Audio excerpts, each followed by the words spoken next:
और मेरे भाई क्या हाल चाल, कैसी हो बहन? काम करो नहीं करो, सबसे इंपॉर्टेंट चीज है भाई, काम करो। तुम्हारे सामने नया साल आ रहा है, तुम जो भी आदतें अभी से ही बिल्ड कर रहे हो, जिस तरह का भी काम तुम डेली बेसिस पे कर रहे हो भाई, वही भावना के साथ, उसी वर्क एथिक के साथ, उसी हैबिट्स के साथ तुम एंटर करोगे 2025 में। इसको अपना बेस्ट ईयर बनाना है इन टर्म्स ऑफ हैसियत एंड औकात। 2024 में और 2025 में कंप्लीट डिफरेंस होना चाहिए। सक्सेस तुम्हारे चरण स्पर्श कर रही है और बुद्धि तुम्हारे जीवन को चैरियट कर रही है। अगर परेशानी हो रही है भाई, समझ में नहीं आ रहा, कंफ्यूज बैठे हो, तो अटैक मोड उठाओ। नीचे जितने भी अटैक है, जितना भी काम किया, उठा के नीचे लिखो। सबसे बड़ी प्रायोरिटी यही। कितने पन्ने पड़े किसी भी खूबसूरत किताब के, किसी भी खूबसूरत आर्टिकल के, वो भी लिखो। तो काम तो लिखना ही लिखना है, बट अपनी बुद्धि की वृद्धि के लिए कितना काम किया वो भी लिखो। सब कुछ अटैक मोड के अंदर है। अगर आपका कोई भी गोल है, उसके चीथड़े उड़ा दोगे। एक सिस्टम है जिसमें आप ट्रैक कर सकते हो, आप फंस जाते हो काम करने में और आप काम करते चले जाते हो। तो लग जाओ भाई। तो सारे अटैकर्स नीचे लिखो। आज हम बात करने वाले हैं, in all these days this thing was lingering in my head and मैं बड़े क्यूरियोसिटी से प्रश्न पूछ रहा हूं, why didn't Dhruv Rathee make a video on this? Dhruv Rathee एक रीजन है, मैं सेंट्रल नाम रख रहा हूं। मेरा काइंड ऑफ ये प्रश्न बहुत बड़े यूट्यूबर से है। मुझे लगता है काफी उन्हें मिस किया ये टॉपिक। मेरे अंदर काफी क्यूरियोसिटीज हैं, कुछ थ्योरीज भी हैं। मेरी अंदर एक होप थी कि in all these days finally एक वीडियो आएगा, अब आएगा, अब आएगा, अब आएगा, and I have been waiting. And I think वो होप के दो पार्ट्स हैं। आई डोंट थिंक मेरे को कोई इन्फॉर्मेशन से कुछ ऐसा है उस वीडियो में कि मैं कहूँगा क्या information the, but most certainly जो मेरी एक्सपेक्टेशन जुड़ी थी, जो मेरी आशाएं जुड़ी थी, वो थी कि भाई मैं चाहे कितना भी काम कर लूं, मैं बहुत हद तक लिमिटेड हूं व्यूज में। तो हमारा डिस्ट्रीब्यूशन बहुत लिमिटेड है और वो लिमिटेशन हमको दिखती है और वो चीज खलती भी है, चोट भी पहुंचाती है। वहीं पे मुझे पता है ये इंसान ऑलमोस्ट कोई भी टॉपिक ऐसा नहीं होता जो वायरल हो या बड़ा हो या न्यूज वर्दी हो जो ये छोड़ दे। जो भी ट्रेंडी इशू चल रहा होता है, he makes a video on it, at least as far as my observation has been. ये भी नेशनली इतना बड़ा टॉपिक है, नेशनली जितने भी बड़े टॉपिक होते हैं उस पर ये वीडियोस बनाता है, तो इस पे वीडियो आ रहा होगा। Now may be he is still working on that video, may be भाई कल वो वीडियो आ जाए, परसों वो वीडियो आ जाए।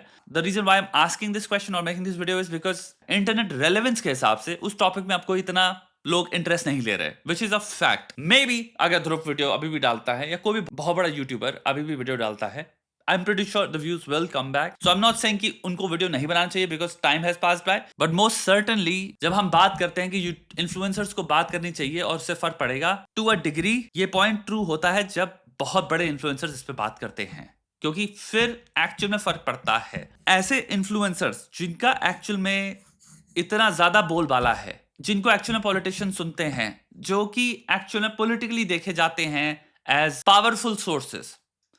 नेगेटिव और पॉजिटिव वो अलग चीज है भाई। हो सकता है एक साइड देखे उनको नेगेटिविटी से, हो सकता है दूसरी साइड उनको पॉजिटिवली देखे, बट माय पॉइंट इज दोनों साइड्स एटलीस्ट उनको देखती हैं एज पावरफुल एजेंट। तो अगर हम इंपैक्ट के पॉइंट ऑफ व्यू से देखें, ध्रुव उस रेलेवेंस के जो यूट्यूबर हैं, व्यूज जनरेटिंग कैपेसिटी के जो यूट्यूबर्स हैं, आई थिंक उनकी वीडियोस में एक्चुअल में कैपेसिटी होती है फर्क डालने की। एग्जाम्पल ले लो भाई, अभी यहाँ पे जब तुम्हारे इलेक्शन हुए थे, lot of people were citing Dhruv's videos as evidence की, जिसकी वजह से ओ बीजेपी तुम्हारी मेजोरिटी में नहीं आ पाई, इनको अलायंस बनानी पड़ी। Whether it's true or not, regardless the fact that perceptually हम ये मानते हैं कि इसकी वीडियोस में इतनी ताकत है, मेक्स मी बिलीव कि अगर इंपैक्ट की बात हो रही हो, तो अगर ये बात करता या करी होती तो एक्चुअल में इंपैक्ट मच मच लार्जर होता, जो हम कभी छू भी नहीं पाएंगे। दूसरा, honestly what a YouTuber makes is their business. ये मैं 100% समझता हूं। हम किसी को फोर्स नहीं कर सकते, जिसको जो बनाना होगा वो बनाएगा। सो ये वीडियो इज नॉट कि ध्रुव को ये वीडियो बनाना चाहिए। I am invoking, I am pleading, plea है ये, कुछ नहीं है। It's just discussion, it's just a conversation. मेरे दिमाग में थॉट था, मुझे लगा मुझे बात करनी चाहिए। तीसरा, जब वुमेन सेफ्टी के इश्यूज होते हैं, he does make videos. He has made an elaborate video on feminism. He, I think, also identifies himself as a feminist. Now, I don't know if these are the impeding factors जिसकी वजह से हो सकता है शायद he thinks कि मेरे को इस पे वीडियो नहीं बनाना चाहिए, क्योंकि शायद I don't know, ये सब थ्योरीज हैं। Now we have entered तुम्हारा थ्योरी लैंड। तो थ्योरी नंबर 1 हो सकती है कि भाई may be he thinks there are sides to this. If I identify myself as a feminist, तो अगर मैं men's right exploitation of this law, तुम्हारे alimony, may be to him it's an issue of कि अगर मैं feminism के बारे में बोल रहा हूं तो मैं इधर की चीज के बारे में नहीं बोल सकता। This is not an accusation, ये एक थ्योरी है। Second theory could be he is become a father, it is very hectic, I understand that. Second theory simple ये हो सकती है कि भाई हर तरीके से देखना जरूरी है। Maybe has no time, maybe he is making pre recorded videos जो उसके पास ऑलरेडी थे, या he just reads off the script, या फिर प्री मेड वीडियोस थे ये सब, and he is just totally devoted to being a father right now. It could also be true. तीसरा, इसी का पॉइंट अगर हम रखें तो he doesn't write his scripts. I think there are researchers. So if he only reads scripts, the researchers can come up with a video and he can still make a video on this topic. अगर in case actual decision ये कि यार I don't think I will make a video on this topic. कि भाई मैं I'm choosing not to make a video on this topic. And that's where I'm saying कि right off the bat that also displays and shows you कि bias exist करता है हर चीज में, हर जगह पे. तो ये जो एक बहुत लंबी कॉन्वर्सेशन चलती है ना, कोई बायस्ड है कोई अनबायस्ड है, ये अनबायस्ड वर्ड उठा के बाहर फेंक दो अपनी वोकैबुलरी से. हर इंसान बायस्ड है. ह्यूमन थिंकिंग शुरू होती है एक पॉइंट ऑफ व्यू से. अगर एक पॉइंट ऑफ व्यू से शुरू हुई है जो लेट्स से एनवायरमेंटली उसको मिला है, जो लेट्स से उसके होने की वजह से मिला है, मैं जीवित हूं तो मैं का एक पॉइंट ऑफ व्यू है, वो मैं का पॉइंट ऑफ व्यू हुई हो गया बायस, वो मैं के प्रति बायस्ड हो गया ना. उसके बाद मैंने मेरी प्रोसेसिंग पावर क्या है, मेरी कंप्यूटेशनल पावर क्या है, मेरी असेसमेंट पावर क्या है, मेरी एनालिटिकल पावर क्या है, मेरी फिलोसॉफिकल स्ट्रेंथ क्या है, मेरे अपने अंदर अपने आप को चेक करने की पावर क्या है. ये सब सेवरल बायसेस के सेवरल लेवल्स, सेवरल इंटेंसिटीज, इन सबको तो ऊपर नीचे करते हैं. बायसेस हम सब के अंदर हैं. ह्यूमन थिंकिंग बायस्ड है. इस इंसान के साथ मैं चीज देखता हूँ बहुत ही खतरनाक लेवल पे एट्रीब्यूट किया जाता है, ये बहुत अनबायस्ड है. मुझे आज तक समझ नहीं आया ये चीज. तुम जा रहे जितने राइट विंग लोग हो गए वो अपने आपको कुछ लोग अनबायस्ड कह रहे होते हैं कि हाँ ये अनबायस्ड नहीं है, वो फलाना ढिमका एक्चुअल में अनबायस्ड है. He is the most unbiased YouTuber. ये बड़ा कमेंट चलता है, इसमें चल रहा होगा, उसमें चल रहा होगा, किसी और में चल रहा होगा. बात ये है मे बी वो जो इंसान बात कर रहा है वो कंफर्म कर रहा है तुम्हारा बायस. इसको कंफर्मेशन बायस कहते हैं. इसलिए तुम्हें वो अनबायस लग रहा है क्योंकि वो तुम्हें अच्छा लग रहा है सुनने में. सिलेक्टिवली तुम डिनायल चूज करते हो, यानी कि जब तुम्हें सामने दिख रहा है कि इस इंसान को इस टॉपिक पे बात करनी चाहिए थी बट इसने नहीं करी, तो मैं वहां पे डिनायल लाऊंगा कि मैंने नोटिस ही नहीं किया ये. इवन तो तुम्हारे कॉन्शियस ने हल्का सा देखा लेकिन तुमने चूज किया उस पर ज्यादा बैठने का नहीं, तुमने चूज किया आगे निकल जाने का, तुमने चूज किया भुला देने का. सिमिलरली जब वो बात वो कर रहा था जो तुम्हें सुननी होती है, तुम उसको कहते हो ये तो लेकिन भाई बहुत अनबायस्ड बात है. क्योंकि मैं कर क्या रहा हूं इनडायरेक्टली, अपनी जो मुझे सुनना है मैं कह रहा हूं वो इतना सुप्रीम है लॉजिक में कि मैं इसलिए कहूंगा ये जो बात कर रही है इसमें बायस ही नहीं है. कोई भी टॉपिक को जहां एनालाइज करने लग जाओगे और तब तुम एक्चुअल डिमेंशन सुन के तुम देखोगे जो यूट्यूबर्स तुम्हें कभी नहीं दे पाएंगे, वो तुम्हें रिसर्च में मिलेगा. यूट्यूबर छू नहीं सकते. यूट्यूबर एक दिमाग है जो अपने बायसेस के, अपनी लिमिटेड अंडरस्टैंडिंग के, अपनी लिमिटेड नॉलेज से सोच रहा है उसके बारे में. उसने 80 डिफरेंट सब्जेक्ट्स के पॉइंट ऑफ व्यू से सोचा ही नहीं है जो एक्चुअल में रिसर्च में या डिफरेंट सब्जेक्ट्स कोशिश करते हैं. डायमेंशंस इतने ज्यादा हैं किसी भी चीज को सोचने के कि प्रेफरेंस और बायस आ ही जाएगा. हम शायद बोलना नहीं चाहते, हम शायद उसके बारे में मेंशन नहीं करेंगे, हम आगे बढ़ जाएंगे, बट इट शोज कि एक चॉइस है और वो चॉइस बायस से ही आ रही है. प्रेफरेंस बायस ही होता है. ये आई थिंक दिसंबर की दी बिगेस्ट स्टोरी थी. So many YouTubers, by the way, just chose to completely ignore it.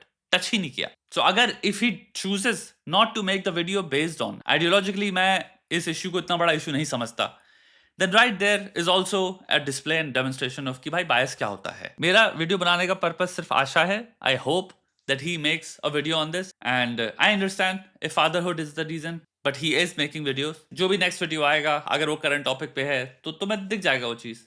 But I hope he makes a video on Atul Subhash, even if he takes his time. Again, ये मेरा personal opinion है. रणवीर अलाहाबादिया को expose करने से better है उसके podcast से, at least time frame के पॉइंट ऑफ व्यू से. मैं नहीं कह रहा भाई 2 हफ्ते बाद वो वीडियो मत डालो, 1 महीने बाद वो वीडियो मत डालो, बट आई थिंक इस पर्टिकुलर टाइम फ्रेम की अर्जेंसी के हिसाब से may be Atul Subhash would have been a video जो मोर नीडेड होता. That's how, just my opinion, that's how I see reality and I really see कि ये इशू काफी इंपॉर्टेंट है, तो इसलिए शायद मैं पुश करूंगा और मैं बायस्ड हूं इसके लिए. दैट्स द थिंग कि that's not how these people or they see it that way, maybe they don't. इसलिए आपका ओपिनियन क्या है इसमें?